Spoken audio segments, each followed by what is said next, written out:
சிவகங்கை மாவட்டம் திருப்புவனத்தில் ஒரு கோயில் ஊழியரை போலீஸ்காரங்க அடித்து கொண்டு இருக்காங்க. ஏதோ திருட்டு வழக்கில் விசாரணைக்குன்னு அழைச்சிட்டு போய் அடித்து கொண்டு இருக்காங்க. இந்த விஷயத்தை அந்த ஊர் பொதுமக்கள் எல்லாருமே கண்டிக்கிறாங்க. கண்டிக்கும் போது அந்த சம்பந்தப்பட்ட அமைச்சரை சொல்கிறாங்க, உள்ளூர் அமைச்சரை பெரிய கருப்பனை சொல்கிறாங்க, சேகர் பாபுவை சொல்கிறாங்க.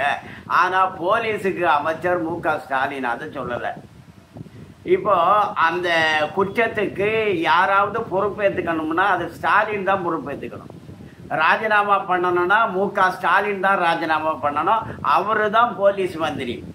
மு.க. ஸ்டாலின் அந்த பக்கமே போறதில்ல, காவல்துறை பக்கமே. காவல்துறை அவருடைய கைவசம் தான் இருக்கு. ஆனா அது விஷயமா எந்த யோசனையும் இல்லை. அவருடைய யோசனை எல்லாம் எப்படி அரசு பணத்தை தன் பணமா மாத்துறது, எப்படி வரி பணத்தை கபலீகரம் பண்றது, எப்படி வெளிநாட்டுல பதுக்கிறது, எவ்வளவு கமிஷன் வாங்கலாம், எவ்வளவு சம்பாதிக்கலாம், உதயநிதி மூலமா எப்படி கலெக்ஷன் பண்ணலாம், அவருடைய நண்பர்கள் மூலமா எப்படி கலெக்ஷன் பண்ணலாம், செந்தில் பாலாஜியை எப்படி மீண்டும் அதுல பயன்படுத்தலாம். இதுதான் அவருடைய யோசனை. சம்பாதிக்கிறது தான் திமுக. ஆட்சி நடத்துறதோ மக்கள் நலனோ அதெல்லாம் கிடையாது. அப்போ ஸ்டாலினுக்கு அந்த போலீஸ் துறை அவர்கிட்ட இருக்கு, அதெல்லாம் அவருக்கு கிடையாது. அதை போலீஸ் துறையை எதுக்கு பயன்படுத்துறாருன்னா, ஒரு திமுககாரர் மாட்டிக்கிட்டாரு, பெண்ணை மானபங்கப்படுத்தினதுல கூட்டு பலாத்காரம் செஞ்சதுல மாட்டிக்கிட்டாருன்னா அவரை காப்பாற்றணும். கஞ்சா வழக்கில் ஒரு திமுககாரர் மாட்டிக்கிட்டாருன்னா அவரை காப்பாற்றணும். கொலை வழக்கில் ஒரு திமுககாரர் மாட்டிக்கிட்டாருன்னா இப்போ லாக்கப்பு கொலையே 28 கொலை நடந்திருக்கு 4 வருஷத்துல. இந்த திமுக ஆட்சியில 28 பேரை போலீஸ்காரங்க அடிச்சு கொண்டு இருக்காங்க. இப்படி எல்லாம் நடந்துட்டு இருக்கு.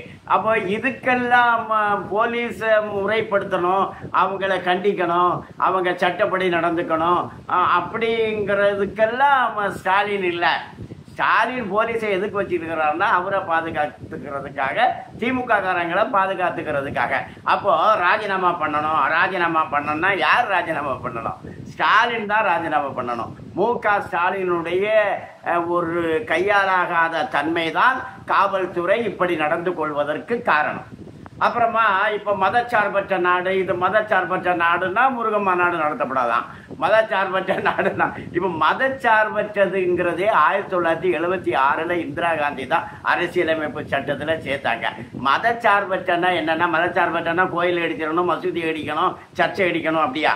மதச்சார்பற்ற நாடு, அதனால எல்லா கோயிலையும் எல்லா மசூதியும் எல்லா சர்ச்சையும் இடிக்கணும் அப்படியே உத்தரவு போட்டது மத்திய அரசு? அப்படி கிடையாது. காங்கிரஸ் அரசு அப்படி உத்தரவு போடல. மதச்சார்பற்ற நாடுன்னுட்டு 1976 அம்பேத்கருடைய சட்டத்துல அப்படி இல்லை. 76 எமர்ஜென்சி அவசர கால நிலை இருக்கும் போது இந்திரா காந்தி அவர்கள் அந்த வார்த்தையை அதுல சேர்த்தாங்க.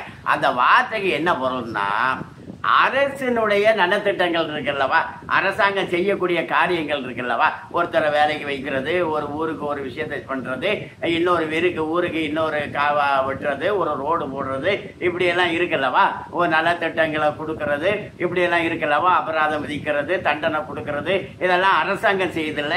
இப்படி செய்யும் போது மத சார்பா செய்யக்கூடாது.